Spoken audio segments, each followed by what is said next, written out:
Hi everyone, my name is Serena. Welcome back to my channel. Today I'm going to start another secret TBR, which isn't that secret because I've been saying that I wanted to do this since July. What I'm going to do is read the oldest books on my physical TBR here in my room, on my shelves. And I did an entire video about this back in July, like the oldest books on my bookshelf, and I made it a July TBR but ended up not reading them. I only read Pretty Little Liars, I think in August or September, I don't remember, but the rest I have not read.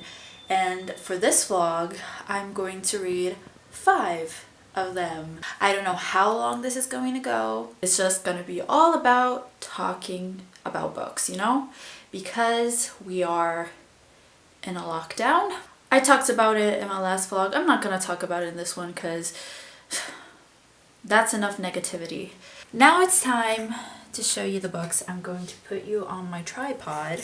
Hopefully this is in focus. But the 5 books that I'm planning on reading from that video that I did in July are Warm Bodies by Isaac Marion.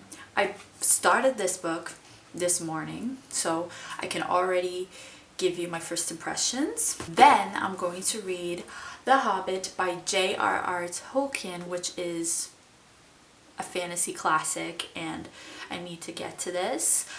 By the way, I have watched the movies for these two, and it was a very long time ago, and I don't remember, so maybe I'll watch them during this vlog as well. Then I have 2 old YA series, and I'm planning on reading the first books in this vlog. Shatter Me by Tara Mafi. I own the first 3 books. I know that it goes longer than that, but originally I think it was only going to be a trilogy, so I own them, and I'm going to read the first one. Then I'm going to read Lux. This is the beginnings, which are 2 books, Obsidian and Onyx, but I'm going to read obviously the first one, Obsidian. It looks huge, but it's actually 2 books in one. And lastly, I have a couple of Rainbow Rowell's books that I still haven't read. I have Eleanor Park, but I don't feel like reading that one, so I'm going to read Landline. I don't know how I feel about Rainbow Rowell, but since, as I said a million times, I want to read every single book that I physically own because I bought them, I received them, I want to read them. And I think I should read them before, you know, unhauling them. I'm not opposed to, you know, unhauling books without reading them, but I just feel like I should. So I have a contemporary as well, and not only fantasy. Let's talk about YA. These are basically all YA. I think this is not. I think this is adult. This, I'm not sure. Is this YA? I mean, it's maybe, but I'm pretty sure that these 3 are YA. Pretty sure.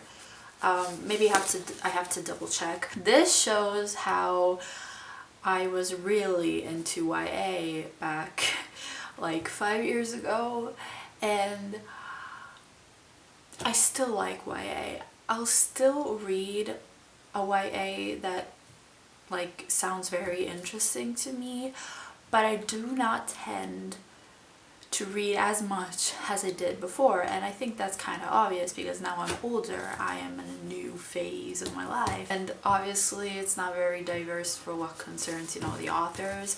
I think apart Tara Mafi, but the rest are like white authors, I'm pretty sure. Warm Bodies. I started reading this book. I am on page 72, and this is a book about a zombie called R, who does not remember anything about his human life, and one day when he goes, you know, hunting for brains, he eats a teenager's brain, a young man's brain, okay? And he relives his memories and sees this girl, Julie, and decides to not kill her and keep her safe. So it's kind of like a dystopian romance, maybe. So far it is fast-paced and there are no chapters. They are like these little images between a part and another, and these images are like body parts, like this is the brain. I'm going to continue on reading this. Hopefully I finish this today, and I'll talk to you later.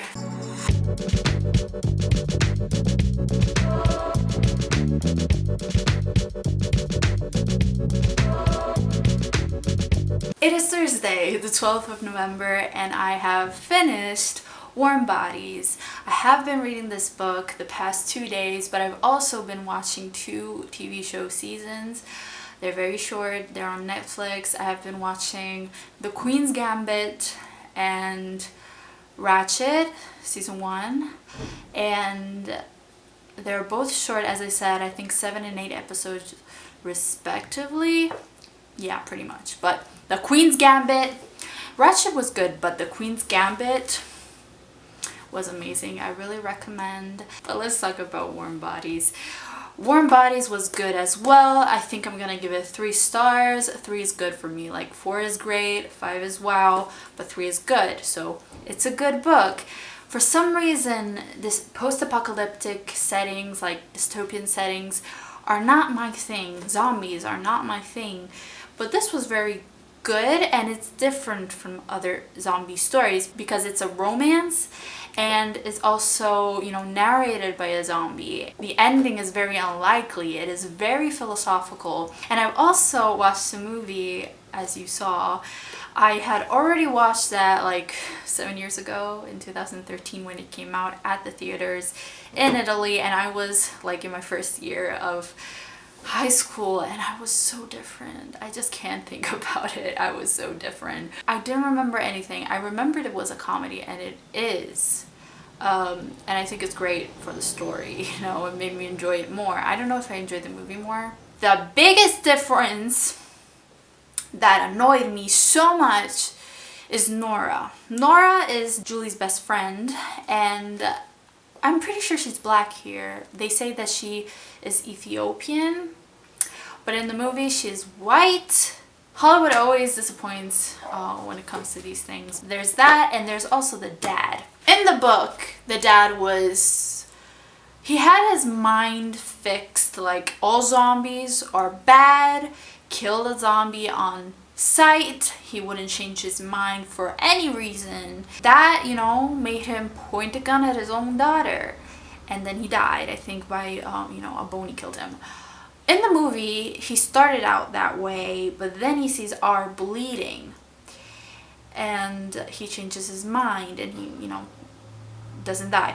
I don't know if I wanted him to be a bad guy in the movie. I mean, it would have been interesting to see that, but it's okay. This is a series, and I don't think I will continue on with this series. Goodreads says it's a YA and an adult. So what is it? YA or adult?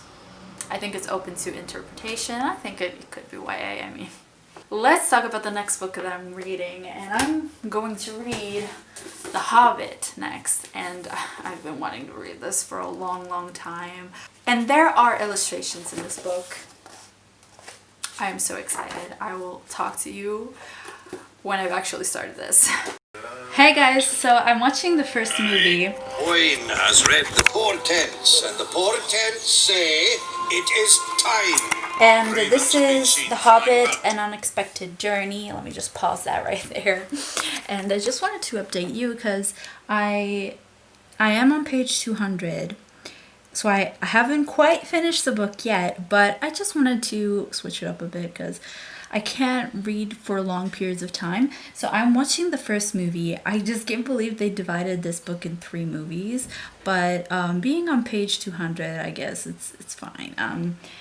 I have watched the movies before, so it's a rewatch for me. But 6-7 years ago, whenever this came out, I didn't retain a lot of information because I didn't read the book. So I I guess I didn't know the story quite well, and now rewatching it, I am happy, you know, to refresh my memory. I know that the second movie is called The Desolation of Smaug, and I think I'm like at that point in the book, so I'm good for this movie. I'm just going to finish that book tomorrow and watch the other movies. By the way, it is November 19th. I haven't read much the past days. I just wasn't in the mood. I watched a lot of booktube though, so I supported other booktubers, and you know, I haven't been watching a lot of booktube last month, so I wanted to make up for that. Also, I've been planning some readathon TBRs for next month in December. I'm just happy that I'm finally looking forward to something, because with everything not happening in my life, I've just been very not in the mood for anything. So now I'm finally looking forward to something, and I'm participating in 2 readathons next month. I'm participating in the DCG readathon, Disney Channel Games readathon, which is so exciting, and also the reindeer readathon. And last thing, I just want to say that I'm with Bilbo on this one. Like, if someone came to my house and destroyed everything, I would have been crazy. But yeah, it's just, this is just such a fun scene, a fun light-hearted scene when the dwarves come to Bilbo's house and him freaking out. I just, you know, it's fun. So it's the next day. I know, same shirt, I'm in lockdown, who cares? I'm watching the second film. I want to talk a little bit about the movies after I'm all done. But what is this scene? Like, what is this? These weird underwater shots, like, why? Why? But yeah, I have a few things to say, and let me just finish all this and I will. Like, look at this! There's a lot of CGI in this movie.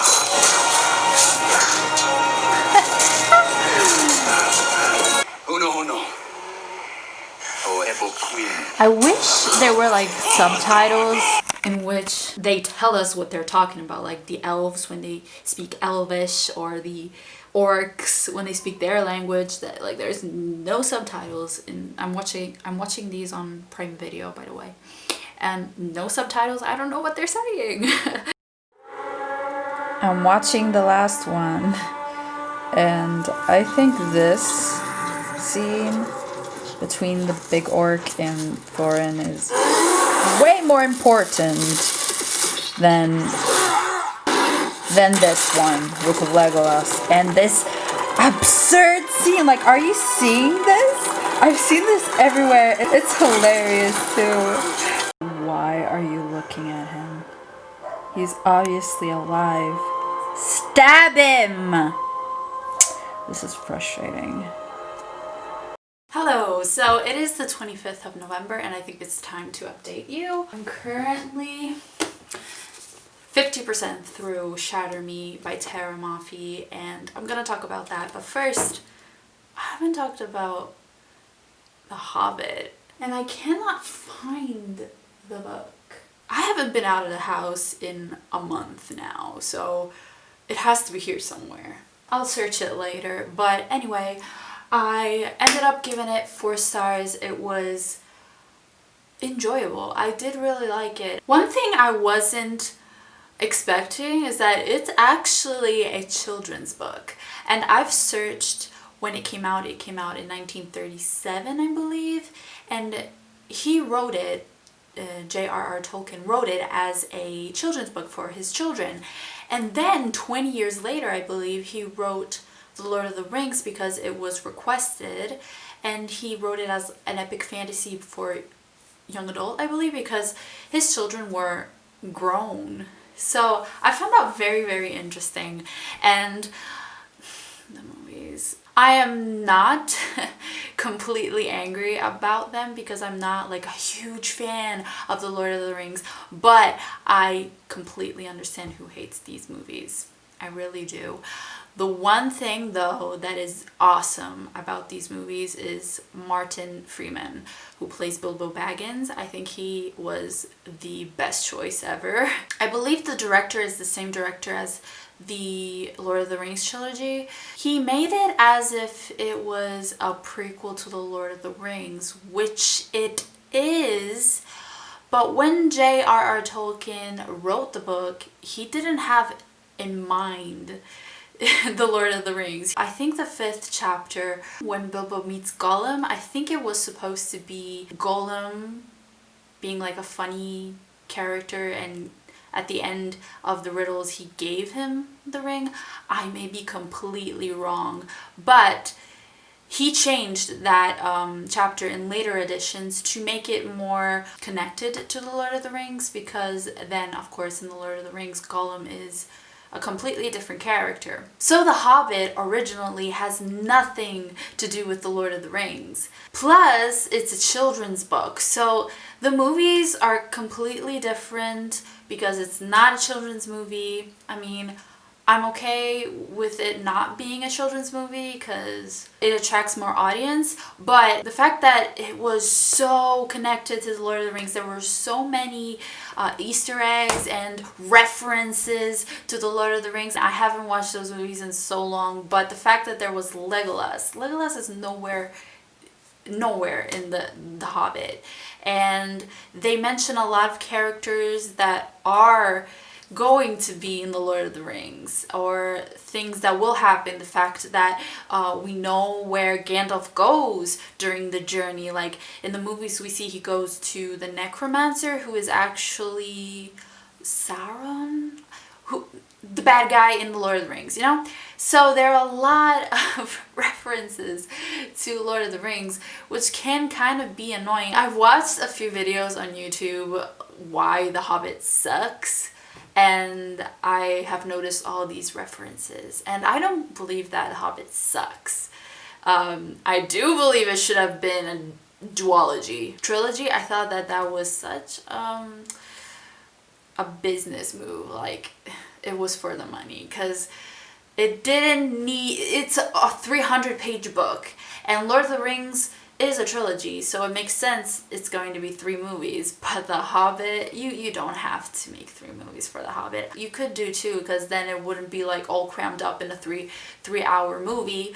But 3 movies is too much in my opinion. The first movie I thought was decent. Like the first half an hour when they all meet, I liked those vibes that they were giving us. And you know, a movie needs a climax, and being 3 movies, there are 3 climaxes that aren't in the book. The main battles and conflicts last like not even half a chapter. I don't know if that makes sense. So the second movie, it should have been like cut in half and separated. In the third movie, they killed Smaug in the first 10 minutes.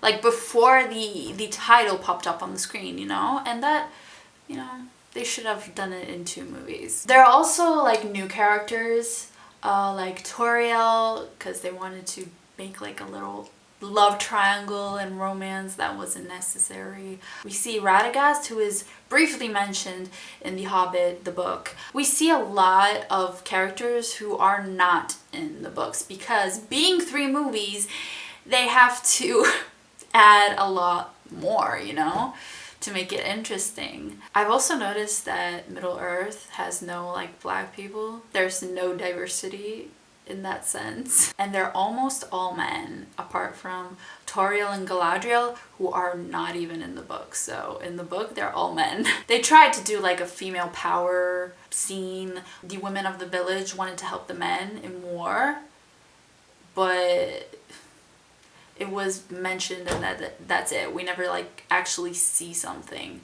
The Arkenstone wasn't very important in the book at all. It was just a jewel that Bilbo had to get, because Bilbo was hired not to get the Arkenstone in particular, but to get treasure in general. But in the movies, it had a big part. Overall, there were a lot of characters that weren't very developed.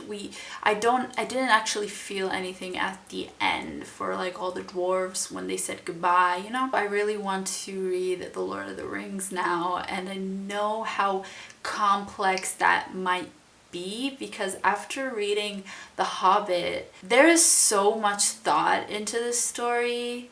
And this always amazes me about, you know, fantasy, and J.R.R. Tolkien is like the king of fantasy because that world, and The Hobbit is only 300 pages, so I can't believe how the Lord of the Rings must be. So it was really a really good book. I kind of made a mini comparison there between the two because I love making movie and book comparisons lately, as you may have noticed. Let's talk about Shatter Me a little bit. So it is the 25th of November and I still have to finish this and read other two books, Obsidian and Landline, and there are 5 days left of the month. I'm planning on reading all of them. Shatter Me. Shatter Me, I have one word for you in particular so far, and that is the word insta-love.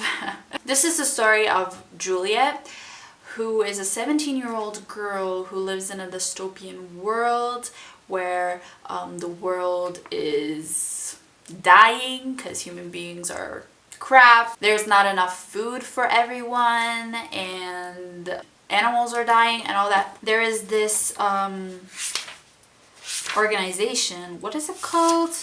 The Re-establishment, that have promised the people that they would fix this problem, but no, they're not really fixing anything. Juliet in this book has powers. Everyone who touches her dies because her touch is fatal, and so she is imprisoned with this guy named Adam, and it's instantly insta-love. On the few couple of pages, she's describing him, obviously saying that he is gorgeous, he has dark hair and blue eyes. I understand, you know, having a crush, but the moment he like tries to touch her, she falls in love because nobody actually touched her ever because everyone was scared of her.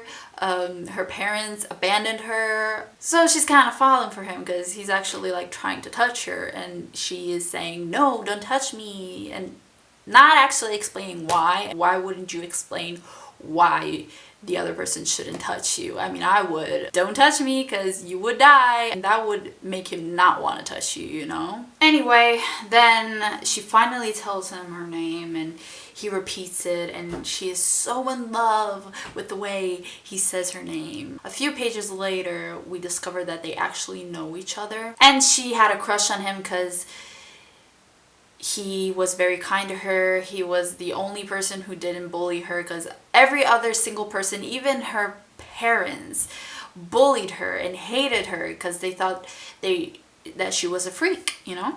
And he was the only nice person to her, and he really liked her because she was nice to everyone and no one ever said thank you to her.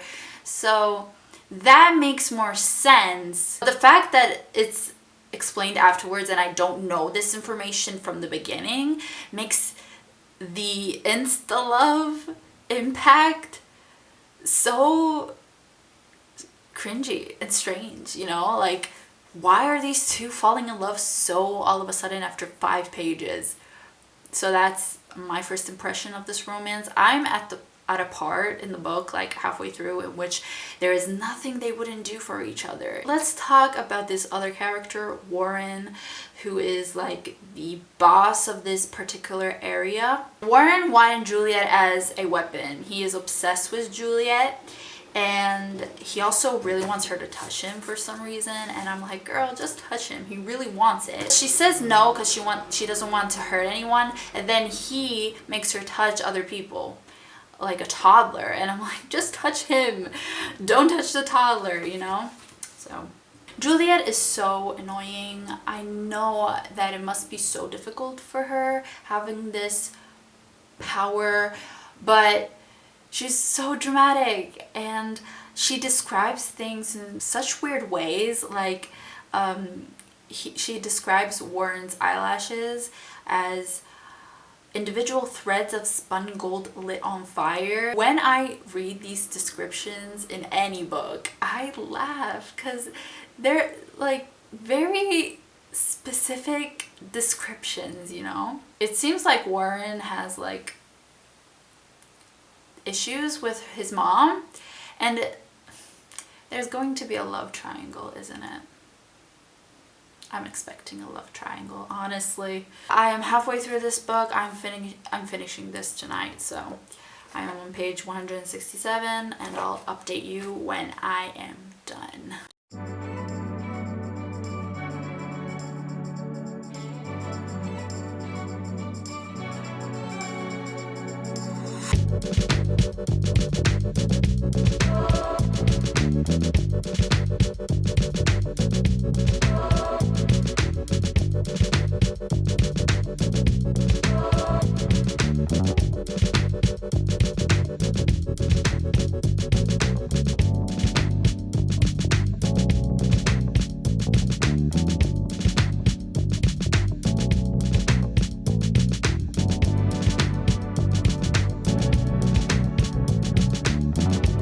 Hi everyone, so I am reading Landline. I have finished Shatter Me last night, so I'm gonna talk about that. But I am halfway through Landline. You know what?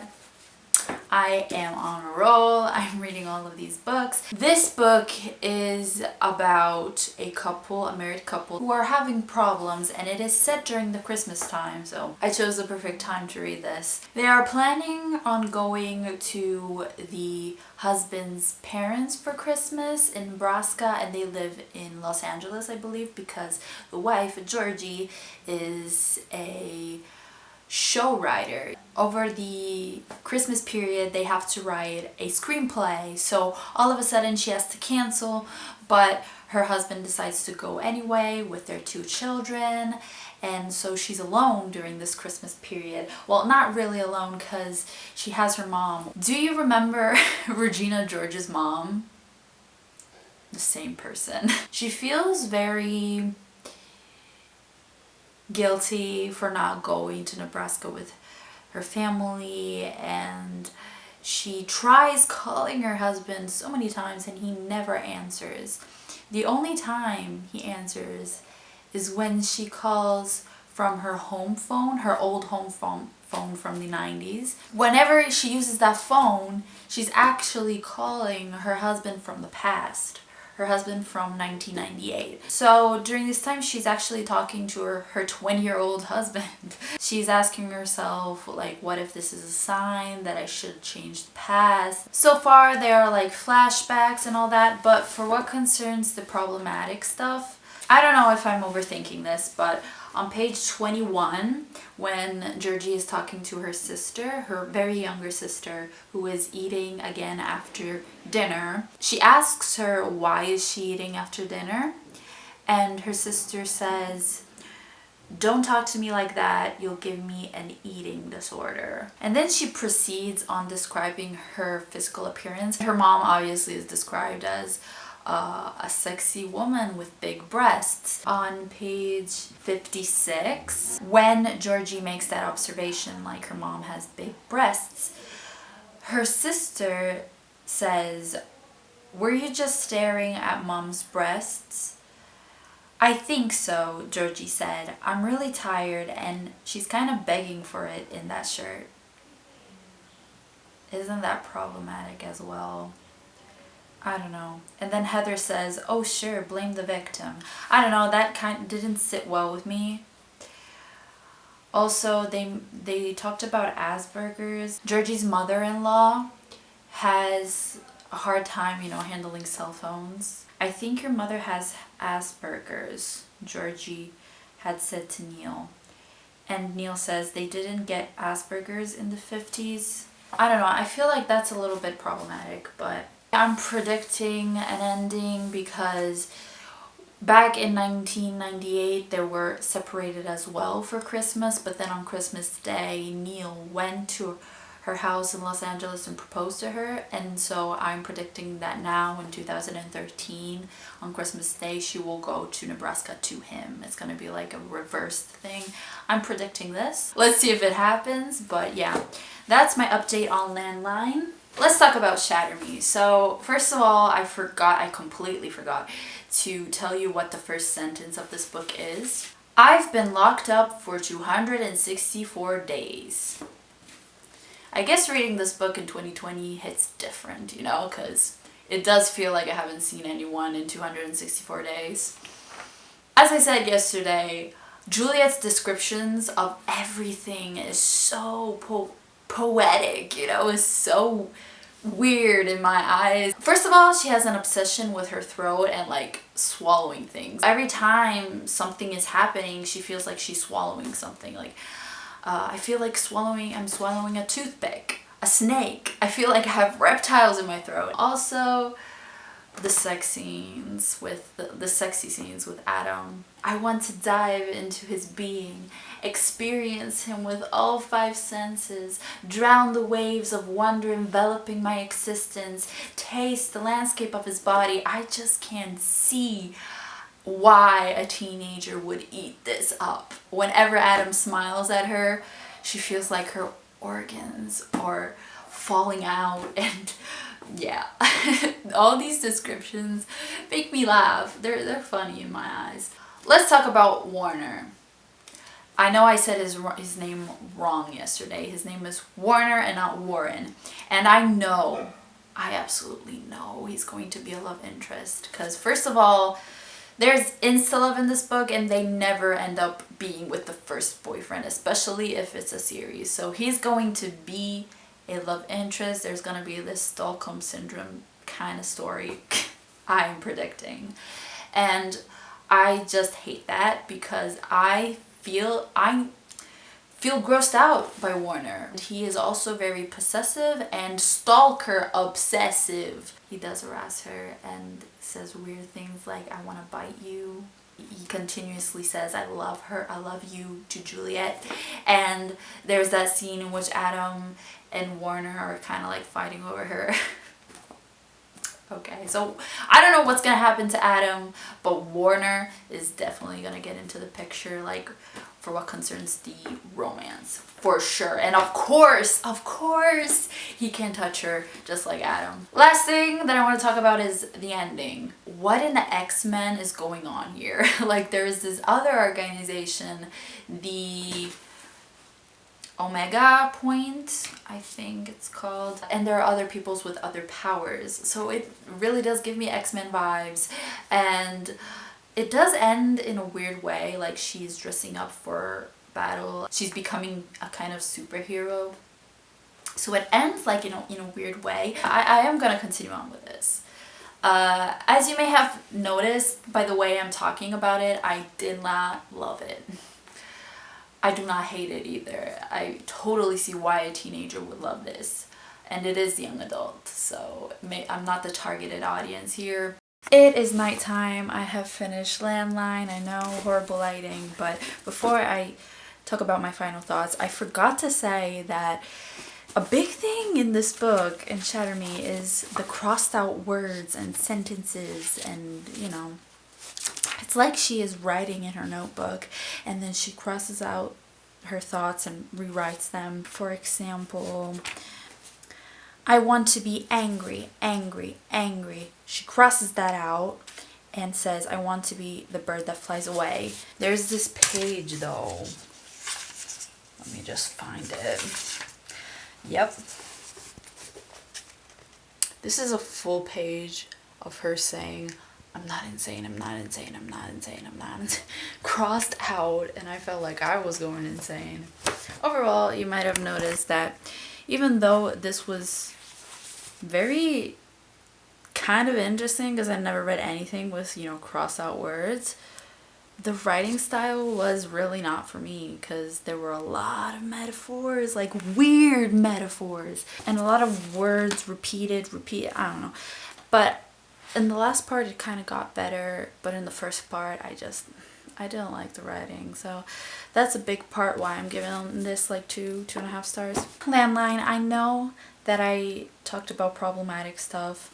I don't know if I was overthinking it, but I just felt that it was kind of problematic. But overall, the very ending of this book, like the very last chapter and those 2 chapters of before and after, I really liked them. It really felt like a rom-com, like one of those Christmassy movies. I enjoy rom-coms more if it's set during the Christmas period for some reason. So I really enjoyed the very, very end. Let's talk about the characters. There is Neil and Georgie. So they're the complete opposite. Georgie is very outgoing and she's very good at parties, and Neil never laughs. And for being with someone who writes comedy, that's sad that he never laughs. He is very family oriented, and they're very, very different, but they love each other. They really do. And the fact that she stays behind to work and not actually work, I'm just like, me.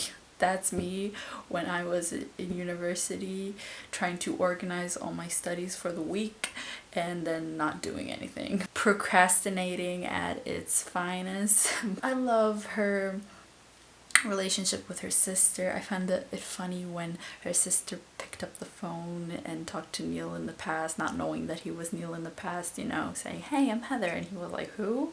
Aren't you like 2 years old?" So I found that funny as well. I liked the magic realism of the magic phone, you know, but wouldn't Neil have mentioned these phone calls at some point in his life? Like, where's your cousin Heather, Georgie? The one that you talked about in your phone calls. Like, wouldn't he have mentioned anything? Of course, I knew from the beginning that Seth loved her, and at the end he told her and she was like, "Dude, too late. I'm going to see my husband. See ya." He was too late, honestly. My prediction was right. She does go back to Nebraska on Christmas Day, half naked apparently. She really doesn't do a good job dressing herself. As I said, I liked the ending. Obviously not like a favorite book ever, because there were those problematic stuff that I felt were problematic. So I don't know, maybe 3 stars. I'm going to sleep now and think about it and start my last book tomorrow. So good night. Hi everyone. So it is the 30th of November and I think it's time to end this vlog. I have finished Obsidian and I didn't film in the past couple of days because I was just sitting in my chair with a blanket looking like a mess, and I was hooked on this book. I know some people say it's boring, but I just couldn't put it down. But before I start, I want to confirm that I gave Landline 3 stars because it was good. I liked the ending, as I said, but there were some parts that bothered me and the main characters weren't the best. I guess Georgie is fine, but Neil, he never laughs, and he also never communicates with his wife unless she starts the argument. I like that they love each other, but you know, that kind of bothered me. I read a book about zombies and I read a book about aliens in this vlog, so that is fun. You know, I never read anything about zombies and aliens, I believe, before. No, that's kind of a lie, but you know, not a paranormal romance about aliens. Hot aliens. This book reminded me of Twilight. I know it's completely different, but some parts really reminded me of Twilight. Let me just read you the synopsis. There's an alien next door, and with his looming height and eerie green eyes, he's hot. until he opens his mouth. He's infuriating, arrogant, stab-worthy, but when a stranger attacks me and Demon literally freezes time with a wave of his hand, he marks me. Turns out he has a galaxy of enemies wanting to steal his abilities, and the only way I'm getting out of this alive is by sticking close to him until my alien mojo fades. If I don't kill him first, that is. So, as you may have noticed, there is the trope hate to love. And the trope hate to love is a hit or miss with me. I haven't read a lot about that trope, but I find it very annoying when the boy is so mean to the girl for no reason. I know they say that if a boy really likes a girl, he may insult her, but I never understood that, you know, especially when they're like really mean and not jokingly mean, you know, and since the very beginning, because he doesn't freaking know her yet. Also, this book is set in 2011, I believe, but there are some parts that reminded me of the 2000s, like they watch DVDs, and I know nowadays there are these streaming services, Netflix, Disney Plus. I mean, who watches DVDs anymore? I have a lot of them. I really want to use them, but it was just fun. There are bad guys as well. So we have these good aliens, the Luxians, and Lux means light in Latin, which I don't get why there is this connection between Latin and a foreign planet, but anyway, these aliens, the Luxians, manipulate light. They move as the speed of light, they move objects, they transform into other things, other people, they cure people. When they fight, they shoot balls of light. But on the other hand, there are Erum, which is the sister planet. They manipulate shadows, I guess, the dark, and they are trying to find Luxian on Earth to take their powers and kill them. So they have been in hiding, and they don't really use their powers around humans because humans absorb the light and they become very visible in the eyes of aliens, and so they have this trace and they become a target. So of course the stuff happens that make Damon use his powers and Katie becomes a target. Speaking of the aliens, there are from this foreign planet, like millions and millions of years far in another galaxy, and it's completely impossible to arrive there with our technology.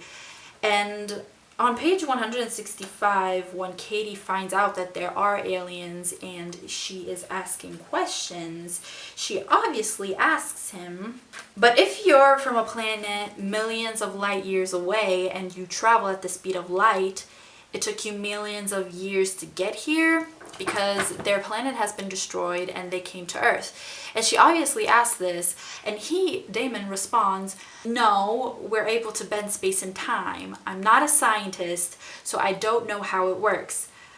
Just that we can. So I guess that is an effective way by the author to tell us that don't think about science, don't think about physics, it's just this way and you accept it. And I'm like, all right, whatever. The title is Obsidian, and I was thinking, what does Obsidian have to do with this story? And we find out that Obsidian is like the kryptonite of Aram. And I'm thinking, what is Luxian's kryptonite? We didn't figure it out in this book, but I guess they're going to talk about it in later books. By the way, this cover is so ugly. I know that there are other editions in which the covers are ugly as well, so it's fine.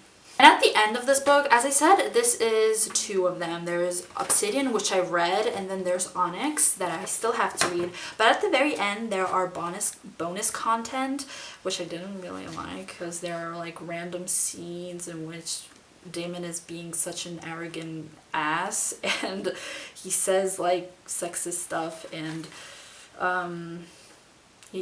we see his like point of view when they first meet, and he is obsessed from the beginning for some reason. I get that you're attracted to her, but it was kind of weird. Like, how do boys like think? I don't know. But these chapters aren't quite divided in the right way because I kept reading and I kind of spoiled myself because there is a bonus content for Onyx and I spoiled myself, but that's fine. I was predicting that anyways.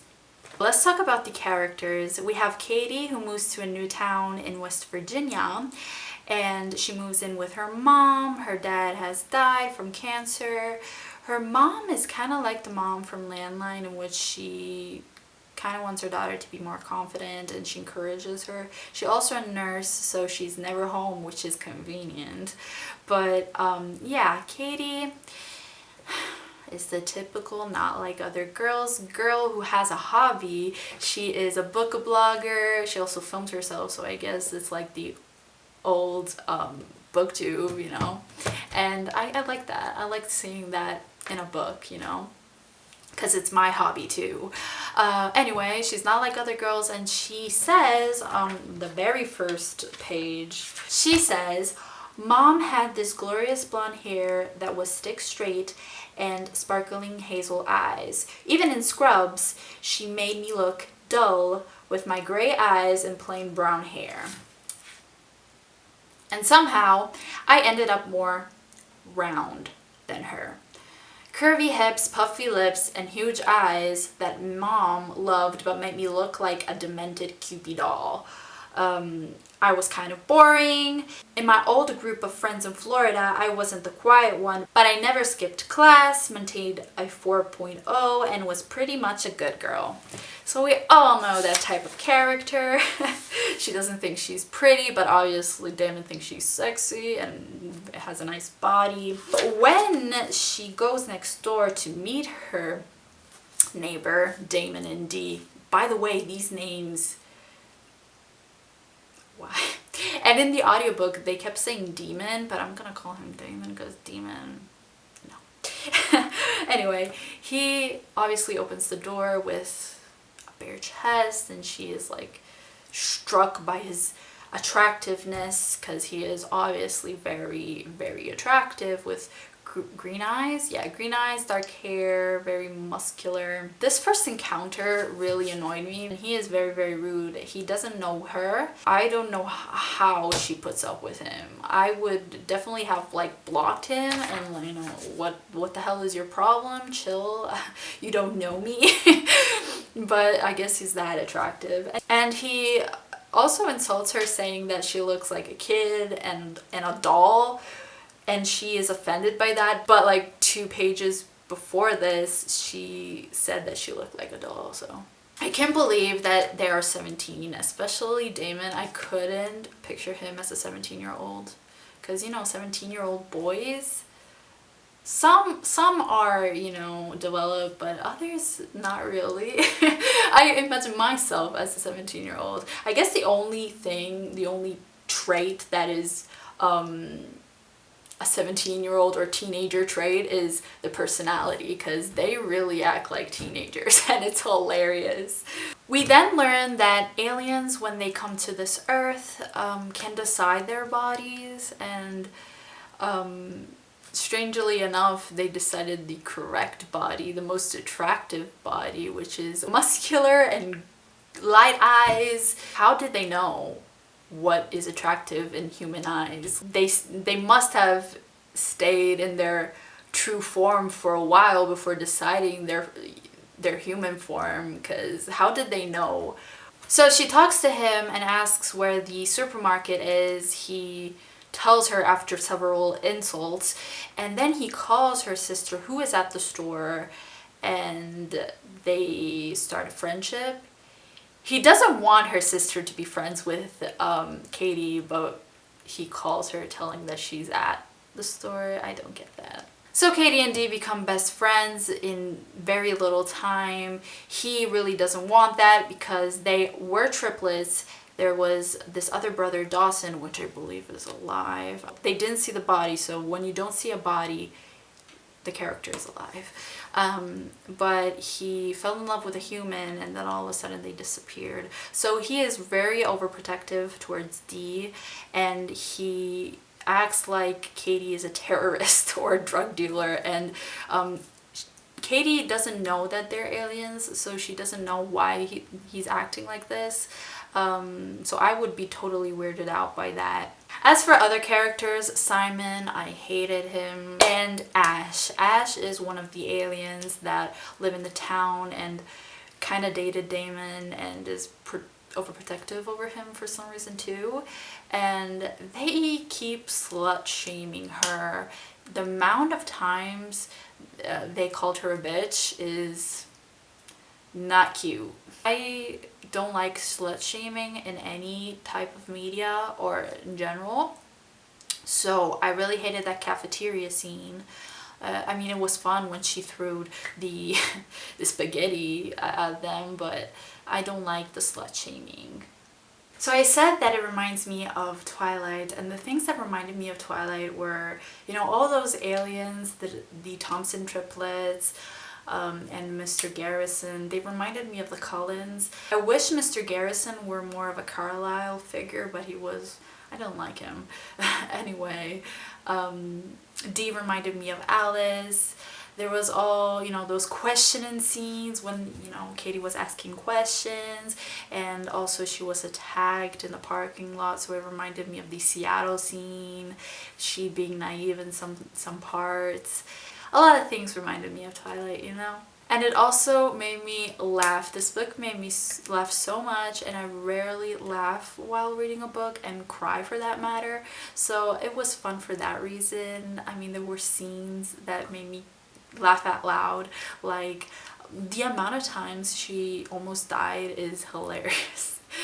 If it weren't for Damon. And vice versa. I mean, like, Damon is saved by her too, twice. And that is good. I like that change in a story.